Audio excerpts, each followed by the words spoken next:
Olá! Cara, eu pedi para os meus inscritos me enviarem os desenhos deles esses dias e eu não esperava receber 500 artes. E eu vou ter de analisar todas elas para identificar quais são os erros mais comuns que vocês aí cometem. E a gente também vai tentar, melhorar essas artes utilizando este rapaz aqui. Bora lá! O primeiro desenho é desse mano aqui, esse desenhista anônimo que ele me mandou no WhatsApp. E cara, o desenho dele tá muito fantástico, tá? Primeiramente, parabéns. Só que tem uma coisinha aqui que tá me estranhando, que é a cabeça dela. E alguns diriam que este é um problema de repertório visual pelo fato de ser na cabeça, mas ao meu ver, esse daqui é um problema muito mais de espaço tridimensional, da visualização do espaço. E eu vou te explicar o porquê. Se a gente pega um plano qualquer e vê ele aqui de frente, ó, você pode dividir esse plano em 3 partes iguais, certo? A mesma coisa com o rosto, não sei se você sabe, mas você tem 3 proporções aqui, ó, que é do nariz, da sobrancelha e da testa, são 3 proporções iguais. Só que o que acontece? Quando o rosto ele tá em perspectiva, se a gente for pegar este mesmo plano aqui e jogar ele na perspectiva vista de baixo para cima, que é o mesmo ângulo aqui, ó, que essa mulher ela tá comendo esse cérebro aqui, sei lá. A última proporção aqui é que tá mais perto da gente, esse queixo, já que a gente tá vendo de baixo pra cima, é uma proporção que tá aparecendo mais. Esse espaço aqui, ó, ele ficou maior por conta da distorção da perspectiva, do escorço. Já a testa aqui, ela virou uma proporção menor. Caso você ainda não esteja visualizando, a cabeça dela estaria pra ser mais ou menos assim, ó. Aqui estaria o queixo, tá vendo? Aqui estaria o pescoço, os olhos aqui, entende? Então, é isso que cria mais ou menos a ilusão da distorção. Então, o que eu vou fazer para esse desenho aqui não é redesenhar ele. Eu só vou literalmente reorganizar com esses mesmos desenhos, com essas mesmas estruturas dele, o desenho original, só que eu vou mudar essas proporções aqui de lugar. Então, fazendo uma comparaçãozinha de como tá agora e como estava depois, perceba que é o mesmo desenho, são as mesmas estruturas, é o próprio traço dele, e a gente só organizando aqui, ó, teve para ter uma boa diferença, Eu diria que esse desenhista anônimo, se a gente fosse pegar aqui o pentágono dele, os fundamentos dele, eu diria que ele tá com uma pequena deficiência e entender o espaço tridimensional e visualizar essas pequenas questões, essas nuances naturais aqui do espaço. Então, desenhista anônimo, ó, fique esperto aí, treina as tuas formas, tem o espaço tridimensional, beleza? O próximo desenho é o da Iris, que ela falou: me parece que o rosto está deformado e a boca não se encaixa adequadamente. O desenho é preto e branco, pois eu não sei o básico de pintura. Iris, você tá certíssima na sua análise, tá? De fato, a boca é a única coisa aqui que eu vejo que não tá encaixando muito bem. Só que, assim, a primeira coisa que eu faria aqui é tirar esse lábio inferior aqui, porque normalmente essa linha indica volume de lábio, e a boca, quando ela tá esticada, ela não tem volume. E outra coisa que eu faria aqui seria uma coisa muito simples, que eu não sei se você consegue perceber, Iris, mas se a gente tira essa boca daqui, ó, e a gente vem e desenha uma boquinha normal, é como se todo o rosto dela, tirando essa bochecha que tá um pouquinho projetada, estivesse parado, saca? Então eu acredito que esse é realmente o maior problema desse desenho. Então o que a gente vai fazer? Primeira coisa é deslocar o seu nariz um pouquinho para cima aqui, de modo que a boca pareça que ela está de fato aberta, mas é pouca coisa mesmo aqui, ó, mais ou menos assim. E outra coisa que eu faria também seria adicionar uma pequena sombrinha aqui, ó, nessa quina dessa boca, para mostrar que existe tensão aqui nessa região. E esses dentes dela aqui de baixo parece que eles estão bem curtinhos. Eu não sei se a intenção aqui foi fazer um dente mesmo, mas por via das dúvidas eu vou apagar e vou fazer eles proporcionais com os dentes aqui de cima. Mas antes eu vou trazer esse canino aqui um pouquinho mais para frente, que eu acho que ele acabou ficando um pouquinho deslocado e fora da perspectiva. Os caninos dela estavam bem pontudinhos assim, Agora o que eu acho que a gente precisa fazer é ajustar a angulação dessa bochecha aqui, de modo que agora ela fique mais coerente. E como eu sou bem preguiçoso, eu vou fazer isso aqui no Liquidify. Acabou distorcendo um pouquinho o restante da boca dela aqui. Eu acho que talvez esse nariz dela também esteja um pouquinho fora do eixo que ele deveria estar. Então eu vou trazer ele um pouquinho aqui para o lado. Reforçar aqui essa linha de tensão da oval bucal. Eu tô com a leve impressão que esta pupila aqui, ela tá um pouquinho mais deslocada do que ela deveria. Acho que ela deveria vir um pouquinho mais para a direita, aqui, assim. E vamos dar uma reforçada aqui nessa luz especular aqui, ó, dos olhos dela, para deixar mais brilhantinho. E não sei se você reparou, mas tem uma tonalidade de preto bem escura aqui, né, para a boca, e o restante da linha dos olhos, da sobrancelha, acaba não acompanhando essa tonalidade, esses valores, né? Então vou tentar corrigir isso aqui também nos filtros para não ficar muito artificial. Compara aqui agora os valores como eles estão mais uniformes aqui da tonalidade mais escura. Agora que eles estão uniformes, a gente vai contrastar eles. E para finalizar aqui, arrumar esses dentinhos que eu acho que a simetria deles ainda não ficaram muito alinhados à metade aqui, né, do rosto. E adicionar algumas achuras aqui, ó, para fazer a região dos molares entrando aqui, ó, né, ficando mais escura conforme entra na boca. Agora a comparaçãozinha aqui do depois com o antes. Depois e antes. Isso aqui, Iris, eu diria que é uma leve deficiência no seu repertório visual. Pouquinha coisa, você resolve. Bobagem aqui, ó, ele tá só um pouquinho amassado. Estudando um pouquinho mais, naturalmente você vai absorver essas particularidades aí e vai conseguir desenhar direitinho, tá? Eu não me preocuparia muito com isso não. Desenho, show. A Baby N falou aqui: eu tenho dificuldade com anatomia e sombras. Meus desenhos sempre parecem que não saíram do sketch. Mesmo com referências, as poses ficam tortas. Vamos tentar, rapaziada, entrar na mente da Baby N aqui e ver o que ela tava pensando enquanto ela tava desenhando essa mulher aqui, tá? E para isso a gente vai fazer um raio-x do desenho dela. Quando eu digo raio-x, tentar entender como é que ela pensou as estruturas aqui. Então essa daqui é a caixa torácica dela. Esta aqui é a pelve dela aqui, né? A gente vai tentar encontrar eventualmente alguma inconsistência no desenho dela, nesse raio-x aqui. E aqui a gente vai ligar a caixa torácica a essa pelve aqui, ó. E opa. Vamos desligar aqui, ó. Alguma coisa aqui não me parece tão certo, né? Cara, tudo bem a personagem ser coxuda, mas existem formas alternativas de você expressar essa voluptuosidade da personagem, da figura feminina, sem necessariamente apelar para exageros, tá? O que eu recomendo, né? Uma alternativa que você poderia fazer, ao invés de você aumentar aqui, ter essa super distorção, o que você pode fazer para alcançar essa voluptuosidade é trabalhar com contrastes daí, né? Então, ao invés de você aumentar o que você quer aumentar, você diminui as coisas que estão ao redor, né? As formas auxiliares ali, que no caso aqui dessa coxa dela aqui, né? Do quadril dela, dessa personagem, seriam a cintura aqui, né? Se a gente der uma afinadinha nessa cintura, cara, automaticamente, pelo contraste, uma lei natural do universo, a coxa dela automaticamente já vai aparentar tá mais grossa, maior, entendeu? Então, se a gente afina essa cintura, a gente já tem essa impressão. Só que aí o que acontece? Agora a gente tem a distorção ao quadrado, né? Porque a gente acabou não alterando o tamanho das coxas dela aqui. Então o que eu vou fazer?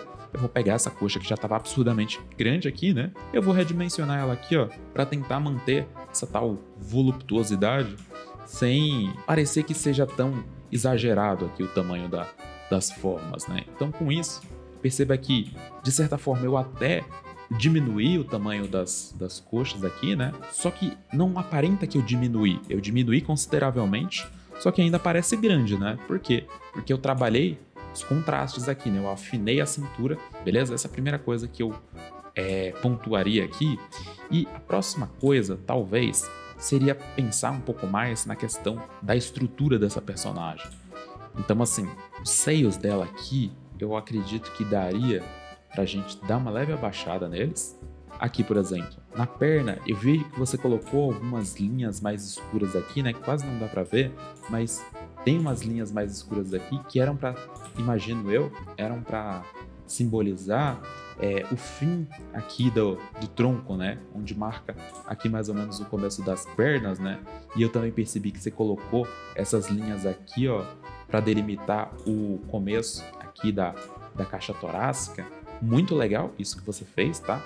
E a gente pode inclusive fazer o que eu já tô fazendo, que é reforçar essas linhas com algumas sombras. Aqui, ó, pra pele dela, acredito que a gente consiga também escolar uma corzinha mais secundária para delimitar algumas sombras. Essa região aqui da perna também, acredito que teria uma entradinha aqui, percebe?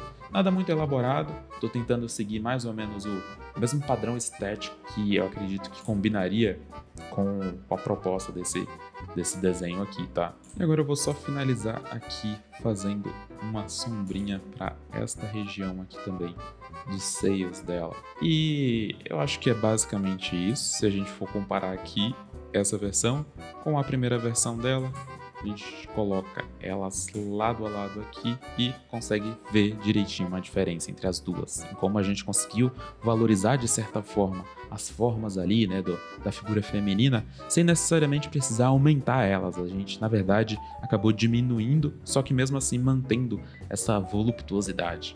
Isso, eu diria que também é um problema de repertório, querendo ou não, é você se acostumar mais ali com a questão do corpo, a anatomia. Querendo ou não, ela é só mais um objeto dentro do seu repertório.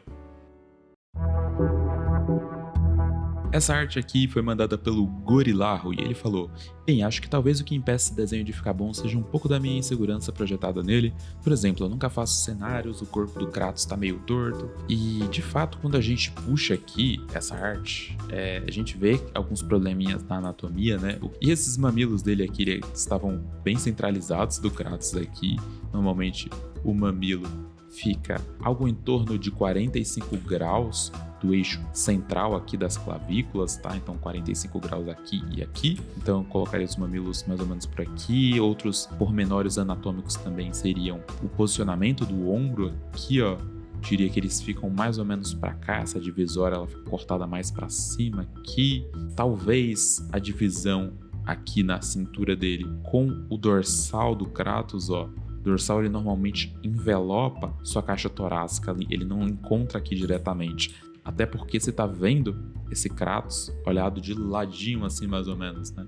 Então é normal que essa dorsal aqui ela se projete um pouquinho mais para fora, assim, né? Ela entre aqui por detrás do personagem. Este ombro deste rapaz aqui, eu diria que ele não precisa ser dessa forma. Eu acho que a forma correta do ombro seria algo mais ou menos assim. Uma coisa também aqui, a questão de você utilizar linhas diferentes para expressar informações diferentes. Então, por exemplo, as linhas de contorno, você pode usar um peso da linha, que ele é mais expressivo assim, só que para o tanquinho aqui, se você observar, você usa praticamente a mesma grossura, né? Isso acaba delimitando demais esses músculos e deixando até meio que artificial assim, né? Então o que eu vou fazer aqui é apagar eles em um primeiro momento. O sombreamento neles aqui também tava bem gritante, né? Ele tava bem forte. E o que eu vou fazer, ó, eu limpei aqui esse tanquinho. O que eu vou fazer é tentar variar um pouco o peso da minha linha, de modo que ele expresse essa variação entre todos os elementos do seu desenho. Então, por exemplo, percebe como eu estou utilizando agora um peso de linha muito menor para desenhar esse tanquinho dele aqui, ó. São linhas muito mais sutis, muito mais fininhas aqui do que essas linhas de contorno que eu utilizei para desenhar o próprio Kratos, né? Para contornar ele. Então aqui, ó, a linha do peitoral, eu sei que é uma linha, eu posso pesar ela um pouco mais, por quê? Porque é uma linha mais grossa. Eu sei que aqui a gente tem sombras, então eu posso pesar um pouco mais nesse peso da linha, porque eu tenho uma região mais bem definida e mais escura aqui, percebe? Agora, para essa barriguinha aqui, ó, para esses tanquinhos, não faz sentido eu vir aqui e cravar os cubinhos com tanta definição assim. Dá para fazer, só que também uma alternativa que eu estou apresentando para você aqui, para você conseguir criar um contraste um pouco maior entre essas linhas, trazer um pouquinho mais de dinamismo aqui para o seu jogo. Talvez essa boca do Kratos ela tenha ficado um tanto quanto grande demais, a gente consiga reposicionar ela, colocando algumas sombras aqui, reforçando aqui algumas estruturas, fazendo esse sangue aqui, ó, espichar um pouco mais, ó. Vou fazer ele bem para fora assim, ó. Aqui acho que dá pra gente também adicionar algumas linhas de movimento, tá? Para dar uma melhorada. Eu não posso mudar muito a pose aqui também, porque daí eu acredito que já seria mudar demais na peça. A gente já até sairia um pouco da proposta dessa dinâmica aqui, que é fazer pequenas correções.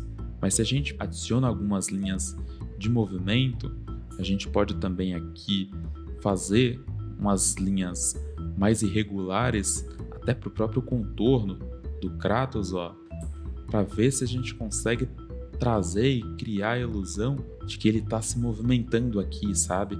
Porque do jeito que estava antes, ele não tinha movimento praticamente nenhum. Ele praticamente parecia que ele estava parado assim, estático, esperando tomar aqui o golpe, né? O que eu estou tentando fazer é adicionar algumas linhas aqui, ó, para mostrar que ele tá também em movimento. Não posso pesar muito aqui também, porque senão vai ficar muito poluído e vai tirar um pouco da essência do desenho original. Então tem de ter essa maturidade aqui também de saber quando que é a hora de parar.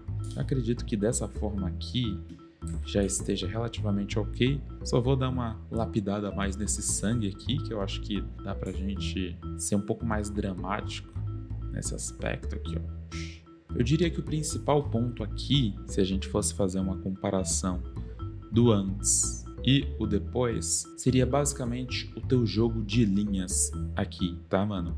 Então, é o fundamento das linhas aqui, principalmente, que eu acredito que faria uma diferença no seu trabalho. E qual que é o veredito que a gente tira depois de analisar esses desenhos? Se lembra que eu falei que eu escolhi esses desenhos porque eles representam os erros mais comuns que vocês cometeram, que vocês pontuaram e que eu também vi através da análise que eu fiz do desenho de vocês. Então, o primeiro deles é o repertório visual. Cerca de 70% de vocês reportaram algum tipo de dor ou de dificuldade específica do desenho. Então, para desenhar uma roupa, para desenhar um rosto, que nem eu trouxe aqui, né, cabeça, corpo também, muito comum, uma anatomia, cenários, animais, coisas específicas do conhecimento, repertório está sempre aparecendo. Segunda coisa é o espaço tridimensional, que eu não precisava nem falar, né? Praticamente metade de tudo que vocês me mandaram tinha alguma coisa ali meio inseguro na questão da representação do espaço tridimensional. E a terceira coisa é relativo ao trabalho das linhas, que foi o último exercício que eu acabei trazendo aqui para vocês. E em tese esses seriam os erros mais comuns que vocês cometem, mas existe uma pegadinha aqui, porque se a gente for pegar na teoria, luz e sombra deveria ser mais fácil, segundo vocês e segundo o que eu analisei também, deveria ser mais fácil de aprender, porque somente 10 pessoas estão errando. E composição, então, nem se fala. Eu sequer consegui traçar uma métrica de composição, porque ninguém reclamava disso praticamente. Ou até mesmo o desenho em si, a maioria não tinha nada relativo à composição ali, era totalmente cru, não existia composição na maior parte dos desenhos que eu analisei, na maioria esmagadora. O que isso significa, na verdade, é que esses fundamentos com maior incidência